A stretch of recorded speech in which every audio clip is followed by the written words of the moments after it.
We've been traveling around the world now for nearly 2 years straight. And in this video, we're going to share with you some of our daily, weekly, and monthly routines that help make life a lot less stressful and more fun. I'm Derek. And I'm Kathy. And we are a semi-retired couple in our 50s who got rid of all of our stuff in 2024 so we could travel the world full time. And this is Good Life Road.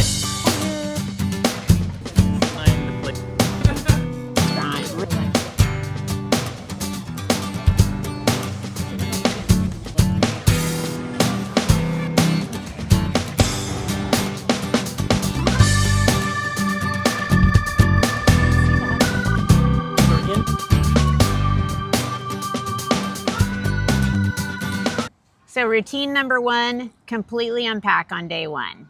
So as long as we're going to be there for longer than just a few days, we completely unpack our suitcases and start putting things away.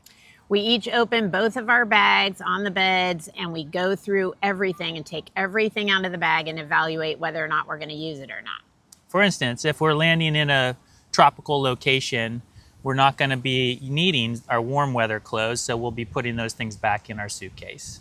And then we divide up the space. So we'll divide up closet space, shelf space, drawers, and we decide who's going to put what where, and then we put our things away. So everything has its place, and you don't have to keep diving into your luggage. And men, bear in mind that they need more space than we do, and just go with it.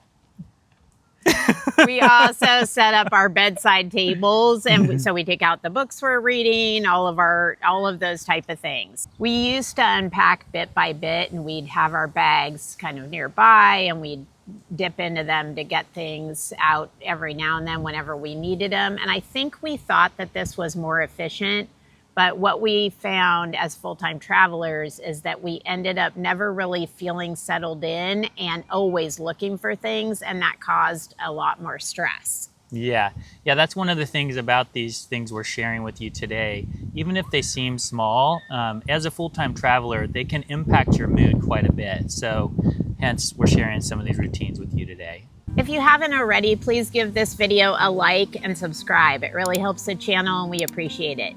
Thank you. Routine 2, stock the house. We usually do this within the first 24 to 48 hours after arriving.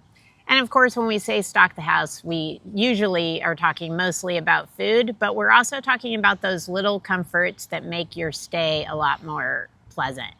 For example, we like to sleep in a cold room. So one of the first things we do is check to make sure there's enough cozy blankets for us.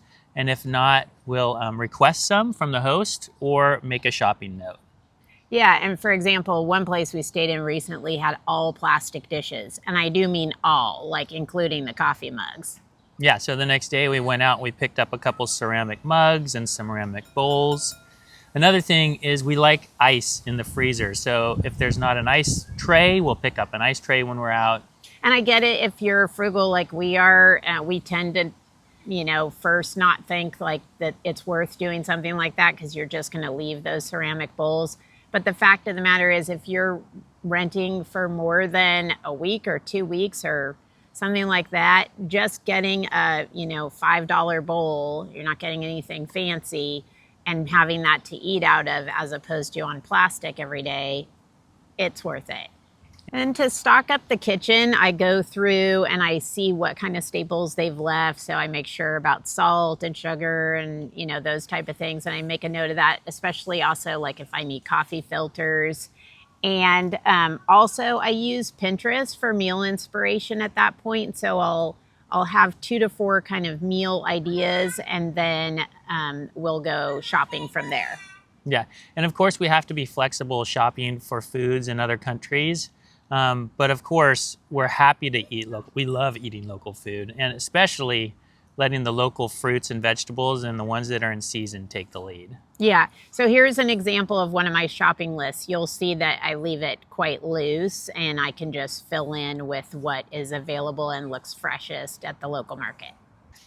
So there was a time not very far back in our far, far past where we would just stay up until we were too tired to stay up any longer, and we would just wake up and we just get up whenever we woke up.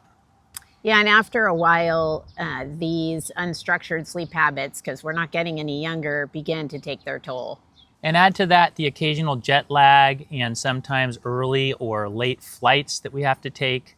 It began to take a toll on us. And if you want to, remain healthy and, have a longevity in your life, it just became too much for us. Yeah, we've all heard about the importance of sleep habits, but it wasn't until I got sick and kind of stayed sick for like a month, and I normally never get sick, that I realized my immune system had become really run down from lack of sleep, and we had to get control over the situation. So here's the game-changing routine we use now around sleep. And I don't say game-changing lightly. It has really changed everything for us. So now we go to bed every night, lights out at 11 p.m. And in order to make sure that that happens, we start getting ready for bed within the 10 o'clock hour or earlier. And we get into bed so that we have a little wind down time because we both like to do that.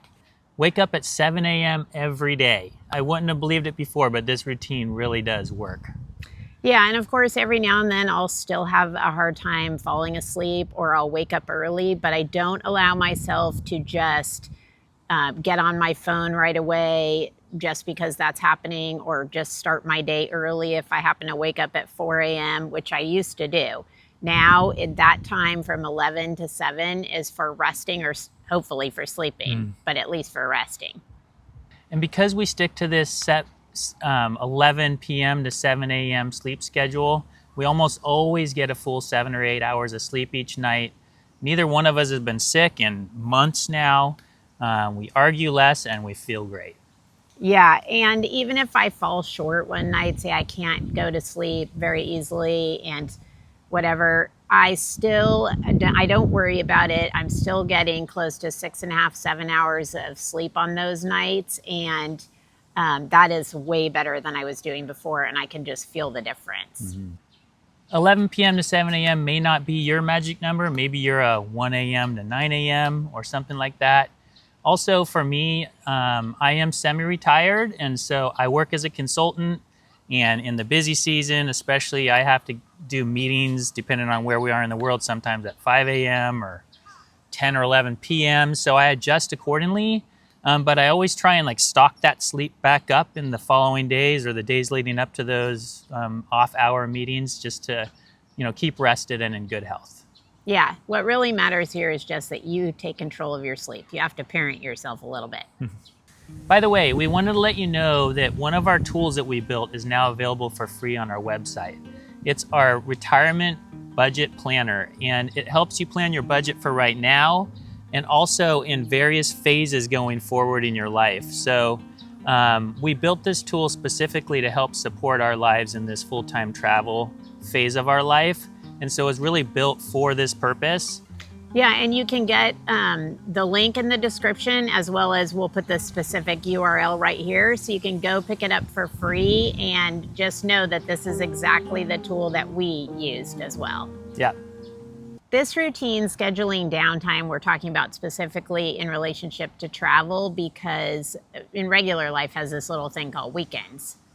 However, we know it's very easy in regular life or in travel life to really schedule yourself to the max. Since we're semi-retired and obviously still working, and also you can be traveling in a lot of stimulating and exciting places, this can be a recipe for go, go, go with no downtime. So one of the things we try to do is schedule in a certain amount of downtime each week. So we take it week by week, we evaluate with what we need to do, with what we want to do, and we try to build in some white space. One place we've started to do this is in the mornings. We like to take it slow, sip our coffee, hang out in bed and chat for a while.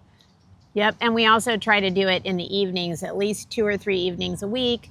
Maybe one night we'll put on some jazz music and enjoy a glass of wine together and just hang out in our apartment, or we'll, get into bed early and watch a movie together and have snacks or whatever. We just want to make sure that we have time to just chill. And we also try to schedule the occasional full day where we just can do whatever we feel like doing in the moment. Yeah, like there's always sights to see, but at the same time, sometimes you just want to go for a walk or you want to go check out that restaurant that's, you've walked by, or sometimes we just want to spend the whole day at the beach, and that's exactly why we like long-term travel, and so we make sure that we do it. So packing day, this is more of a rule than a routine. But packing day is any day that is the day before any significant travel when we're moving from one place to the next. Yeah, now we each have a few things that we often end up doing on packing day, like moving video footage, talking to some of our family, or getting a few of those consulting tasks done that still need to get done before the trip. But the main rule of thumb is that we don't do anything outside of the house that day. So, what this means in reality is that we've done our grocery shopping already before that day. And if we haven't seen a particular site, we're not going to see it. And we also do not go out to eat on packing day. Yeah, so this routine has made traveling so much less stressful, and you never find yourself in a hurry to pack. We have plenty of time to pull out our little handy scale and weigh our luggage to make sure it's not overweight. And then, if necessary, move the heavy stuff over to the backpack that's going on board with you. Those heavy bags can add a lot of cost onto your travel.